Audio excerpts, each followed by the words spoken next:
Beneath the glittering streets of Paris, the cafes, the boulevards, the sparkling lights of the city of romance, lies another world.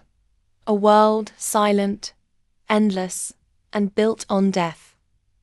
Here, in tunnels stretching for miles, the walls are made not of stone, but of human bones, skulls stacked in perfect rows, femurs arranged like bricks, creating patterns of symmetry that are at once beautiful and horrifying.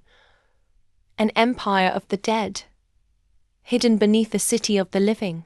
The catacombs of Paris hold the remains of more than 6 million souls. They line the corridors in a strange, macabre order, whispering a single truth that time cannot silence.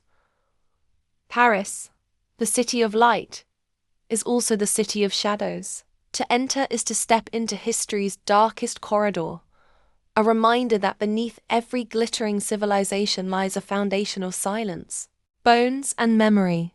This is the story of the catacombs of Paris, a city built on bones. By the 17th century, Paris was a city under siege, not from armies, but from its own dead cemeteries. Once solemn resting places, had become grotesque monuments to neglect.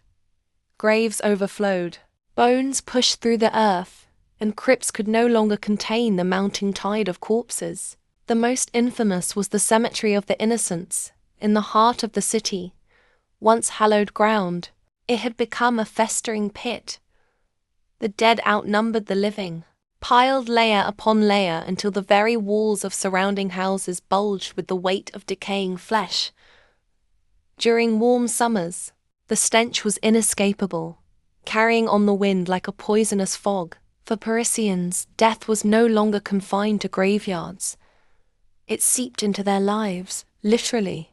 Wells became tainted by runoff from rotting bodies. Markets nearby were filled with the smell of decomposition, mingling grotesquely with the scent of bread and fruit. Locals spoke of nights when the air itself seemed heavy, unbreathable, as though the city were choking on its own dead. Fear spread faster than the rot. Outbreaks of disease haunted the neighborhoods that surrounded the overflowing cemeteries. Parents kept their children away from the churchyards, and shopkeepers whispered that no blessing could protect a city drowning in corpses. The people demanded a solution. Priests prayed, officials debated, but the bodies kept coming. Wars, plagues, and the sheer growth of Paris added to the burden, until it became undeniable. The City of Light was built on a foundation that could no longer hold. By the mid-18th century, the outcry grew too loud to ignore. Something had to be done. The city could not thrive while its cemeteries poisoned it from within. And so, authorities looked downward, to the silent labyrinth of abandoned limestone quarries beneath the city there. In the darkness, they saw a possibility, a place to bury the past, a place to hide the dead, a place where silence might finally reclaim what the living had lost control of. The stage was set for Paris to build its empire of bones. By the late 18th century, Paris had reached a breaking point. Cemeteries could no longer hold the city's dead. The Cemetery of the Innocents, after centuries of use, had become so toxic that nearby houses had to be abandoned. Bread baked in surrounding districts was said to carry the stench of corpses. The city was suffocating under its own mortality. The solution was radical: to empty the cemeteries and move the remains underground. Beneath Paris stretched a vast network of abandoned limestone quarries. Silent tunnels carved centuries earlier to build the city's grand monuments and palaces. These caverns, dark and endless, became the chosen resting place for the millions who had once walked Paris's streets. The transfers began in 1786, carried out under the veil of night. To avoid panic, the work was done in silence, with little fanfare. At dusk, carts creaked into cemeteries, and gravediggers worked by lantern light to unearth skeletons. The bones were piled into wagons, covered with black cloth, and escorted by processions of priests who murmured prayers over the endless cargo. The scene was both sacred and unsettling. Torches flickered against the walls as wagons rattled through Paris's streets. bearing the remains of men, women, and children who had died centuries earlier. The dead were paraded one last time through the city they had once inhabited, before disappearing forever into the quarries below. Once inside, workers stacked the bones in endless corridors, arranging skulls and femurs into neat, geometric formations. Priests blessed each deposit, turning the transfers into a strange ritual, part funeral, part sanitation project in these midnight ceremonies. Paris was burying not only its dead, but the evidence of its own decay. For years, the grim process continued. Wagon loads of skeletons poured into the underground labyrinth, emptied from overflowing churchyards and plague pits. Each cartful represented generations of Parisians, kings and beggars, mothers and soldiers, all stripped of identity, reduced to the anonymous architecture of bone. Above ground, Paris breathed easier. The cemeteries were cleared, the air lightened, and the city's markets and homes no longer stank of rot. But below, a new city was being built, an empire of bones, carved from silence and sealed in darkness. The descent into the catacombs had begun. What began as a practical burial solution soon became something far stranger and far more haunting. At first, the bones brought into the quarries were heaped in great piles, an endless avalanche of skulls and femurs, ribs and spines, stripped of names and histories. But in time, the workers tasked with organizing the catacombs began to see an opportunity. Death, they decided, need not be chaos. It could be arranged. It could even be made beautiful. Thus began the transformation of the catacombs into a subterranean monument, unlike anything the world had ever seen. Skulls were stacked in perfect rows. Their hollow eyes gazing endlessly into the dark femurs were laid like bricks, forming walls that stretched for miles. In some places, arches were built, the curves supported by human remains. Entire corridors became mosaics of bone, patterns repeating in eerie symmetry. The workers, guided by architects and inspectors of the mines, imposed order on the chaos. They turned anonymity into design. Where once there had been rotting heaps of bodies, there were now walls that seemed almost sculptural, with repeating rhythms of bone that blurred the line between grotesque and artistic. Walking through the catacombs became an experience both terrifying and mesmerizing. By torchlight, the skulls appeared to flicker, their shadows dancing across the stone like faces half alive. Silence deepened the effect in those tunnels.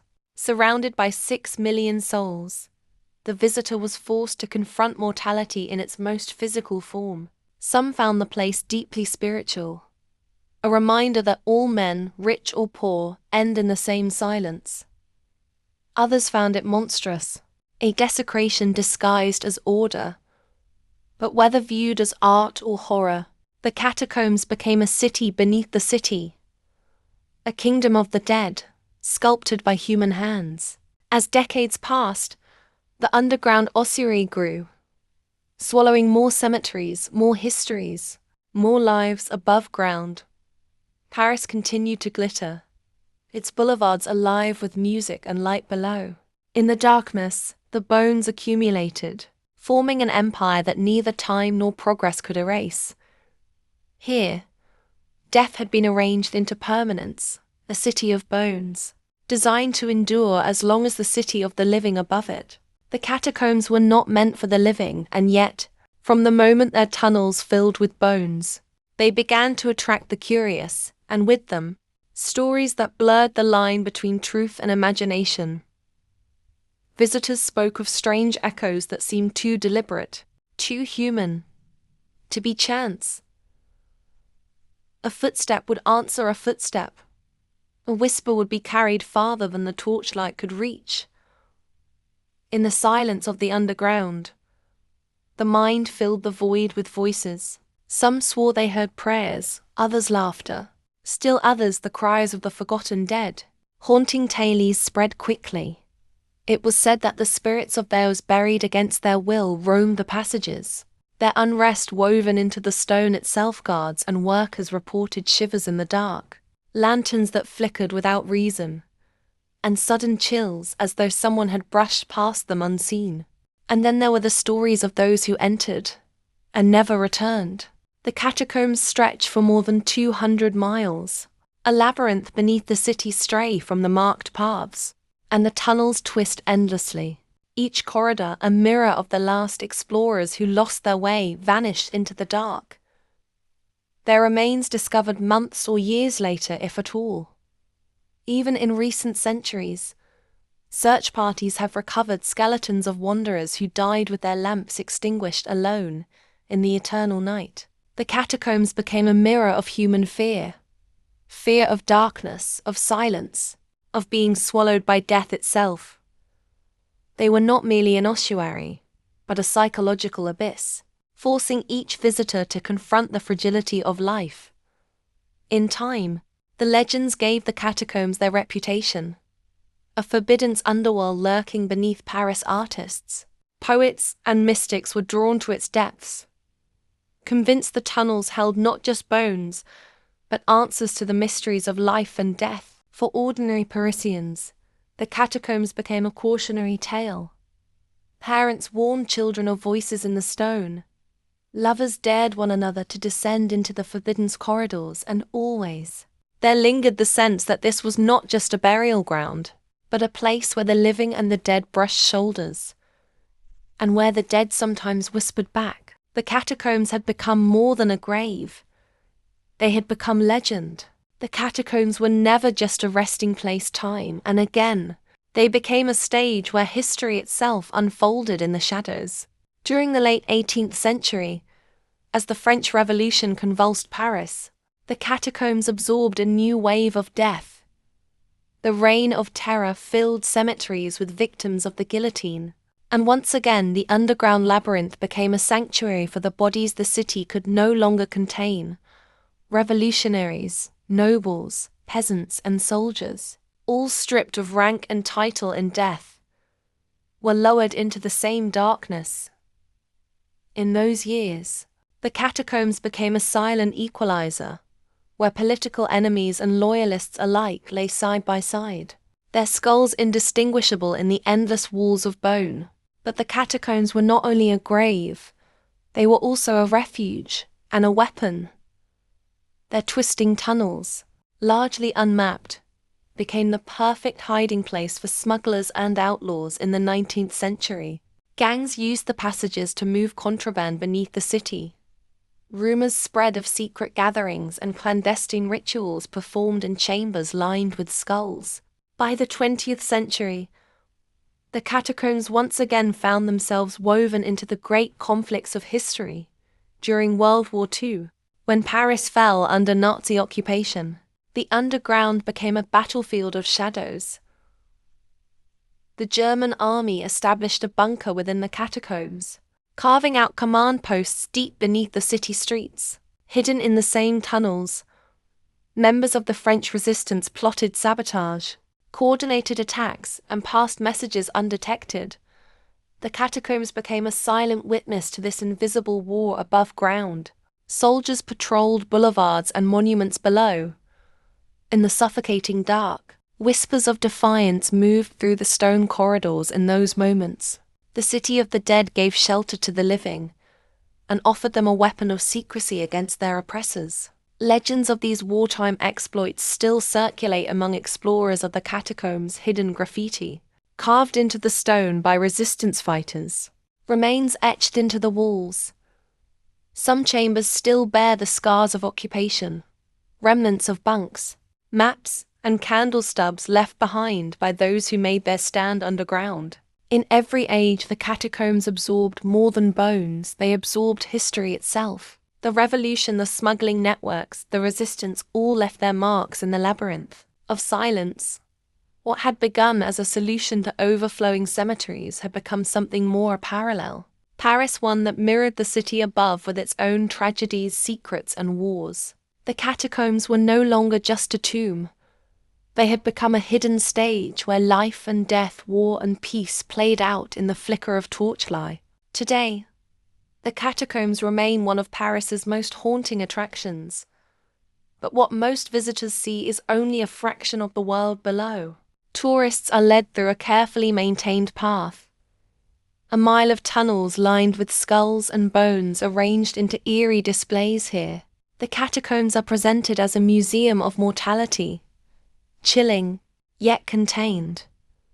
But beyond the official route stretches more than 200 miles of labyrinthine corridors, most of them sealed to the public.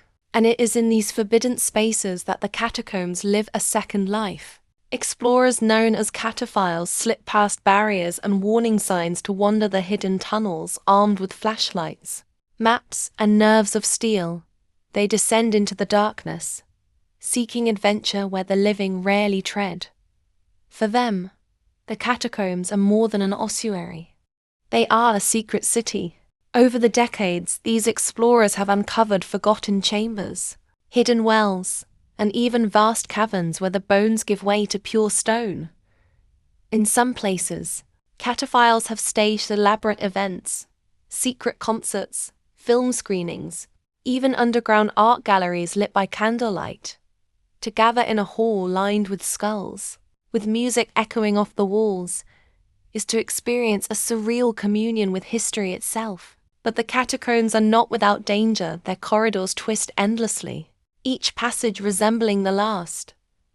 To stray too far without guidance is to risk becoming one of the legends, a wanderer lost forever in the silence. Stories persist of locked doors leading to hidden chambers, of police raids uncovering entire underground restaurants, of voices and shadows that defy explanation.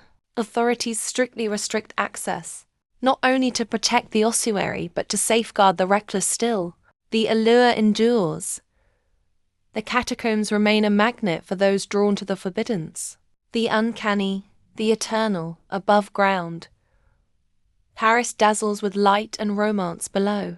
Its double waits in darkness, a city beneath the city, where the dead and the living still cross paths. In this underworld, 6 million silent witnesses remain, their bones forming the walls of a labyrinth that continues to capture the human imagination. The catacombs endure not simply as a tomb, but as a mirror, reflecting both the beauty and the terror of what lies beneath. The catacombs of Paris are more than a grave. They are a monument, not of kings or conquerors, but of the anonymous millions whose bones built the foundations of a city. Above, Paris sparkles. Lovers stroll along the Seine, lights shimmer on the boulevards. Music drifts through open café doors. It is the city of light, radiant, alive. But that brilliance rests on a darker truth. Beneath every step lies the city of the dead. 6 million souls, silent, unmarked, and eternal. To walk the catacombs is to confront both horror and humility. The endless walls of skulls whisper that time spares no one. The symmetry of bones reminds us that beauty can grow even from tragedy. And the silence teaches what the living often forget: that life and death are inseparable, each giving meaning to the other. The catacombs endure as a mirror of Paris itself. Beauty above, darkness below. A reminder that progress and glamour always carry shadows. That every city of light is also a city of memory. As you leave the tunnels and return to the streets above, the contrast is jarring. The laughter of the living feels louder, the sky brighter, for beneath it all, an empire of bones still waits in silence, holding up the city of the living.